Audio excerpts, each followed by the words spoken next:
Hi you guys, welcome back to our 2003 Indian Chief motorcycle rebuild, made in Gilroy, California originally. So I've got a bit done since the last time we visited a couple of weeks ago, and I thought I'd go over quickly. You know, I found myself getting a little bit too much done and getting ahead when I had an opportunity to film. So I hope you'll forgive me for that, but let me just give you a quick overview here of what I've done. So I've installed the front and the rear wheels, which are both temporary.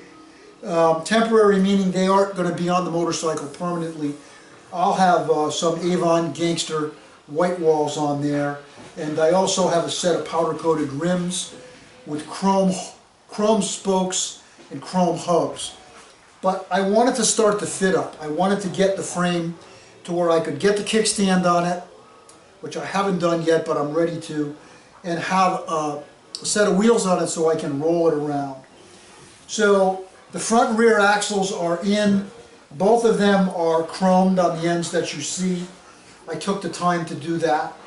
I've installed the handlebars, as you can see, and I'll tell you guys that I use an 1¼ inch fat bar.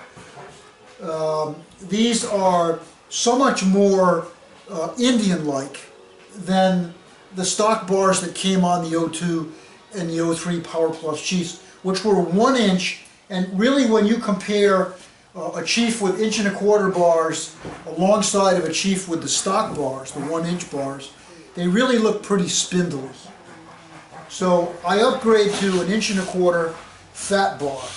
I used a manufacturer called the Wild One, and it's I think it's W5 W005. I believe that's the model I used. I can, if you have a question about that, email me and I'll make sure I get you that right number.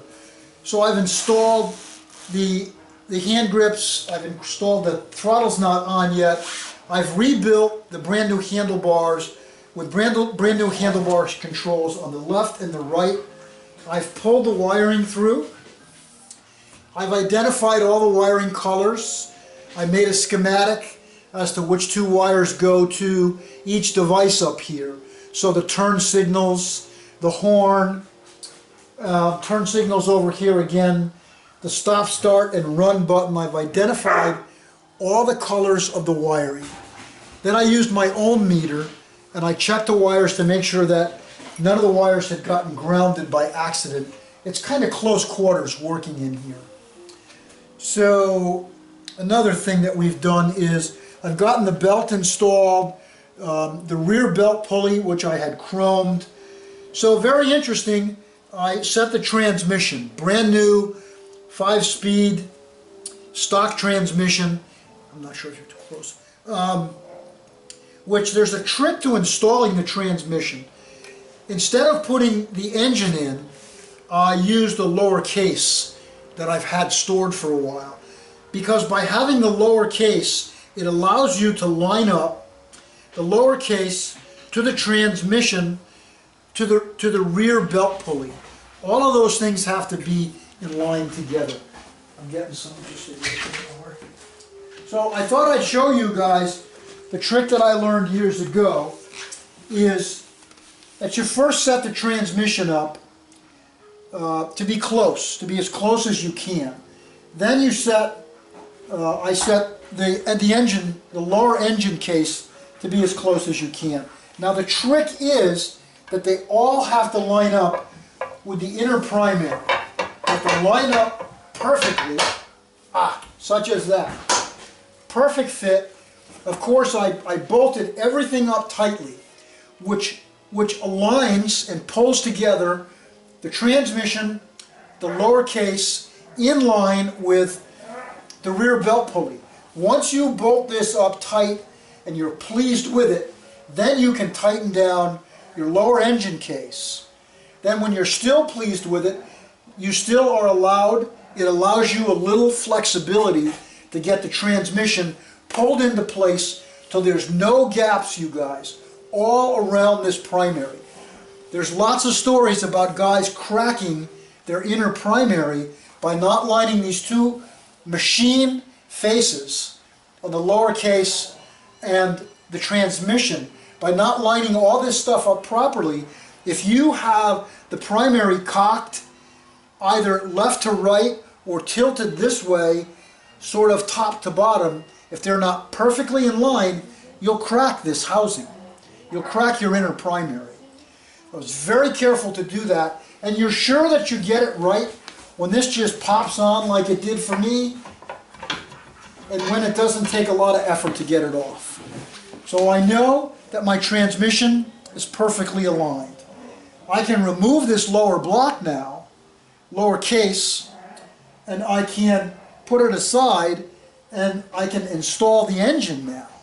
So when I install the engine, as long, again, as I reference the engine permanently to the transmission and the inner primary, so this will be already tightened in place, never to be loosened again. I'll just have to adjust this over one final time, the real engine.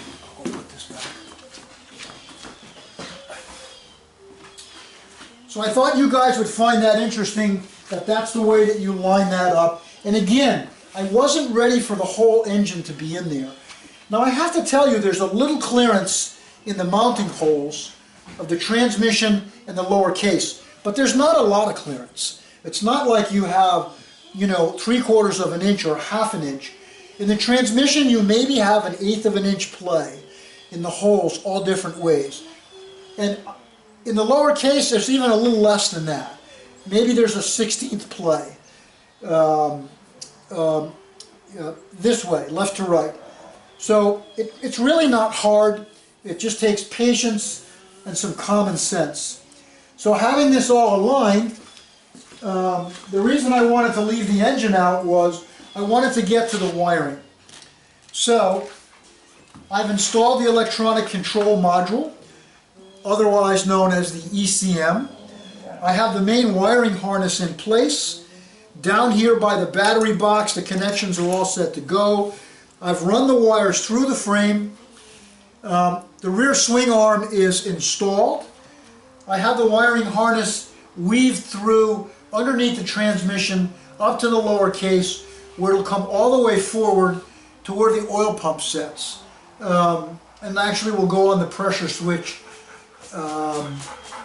So I still have the wire that will go back to the fender for the rear tail light assembly. And I still have the wire that will go into the headlight, you guys, which will control the front blinkers, the headlight. Now, I've installed one of these big Chief tachometers. I swear these things weigh about 7 pounds. And very, very, very heavy, thick piece. You know, if I had to guess as to maybe the rarest item to get for your Gilroy Indian Chief, it would be this tachometer. And I'm so fortunate that 10 years ago I started to collect this stuff. When you could find this stuff on eBay or from an individual person who was selling their stock. Nearly impossible to find these things now, you guys.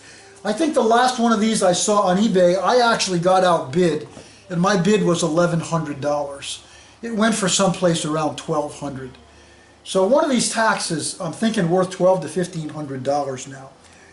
So that's pretty much up to speed with where we are at this point. I'm not sure what else I could explain. So in the immediate future, what I'm going to do tomorrow is, I don't know if you guys have seen one of the Power Plus oil tanks. Honestly, just a little work of art in itself. You know, look at the engineering and the design that it took to do that. And it mounts underneath. It goes up inside this gorgeous frame to where it's out of harm's way. It's protected and shielded by the transmission, mostly. And it hardly barely sticks down below the frame. These are where your oil lines would go, from the oil tank to the engine and also to the oil pump. So I thought you might get a kick out of seeing this now. Again, this is a brand new oil tank. It's never been installed. I had it repowder coated, like I'm doing everything, having the stuff either re-chromed, refurbished, or repowder coated. So I think that pretty much brings us up to speed. I'm not sure that I'm leaving anything else out. So I will see you in the trailer that comes up to this in our next episode. Thank you very much.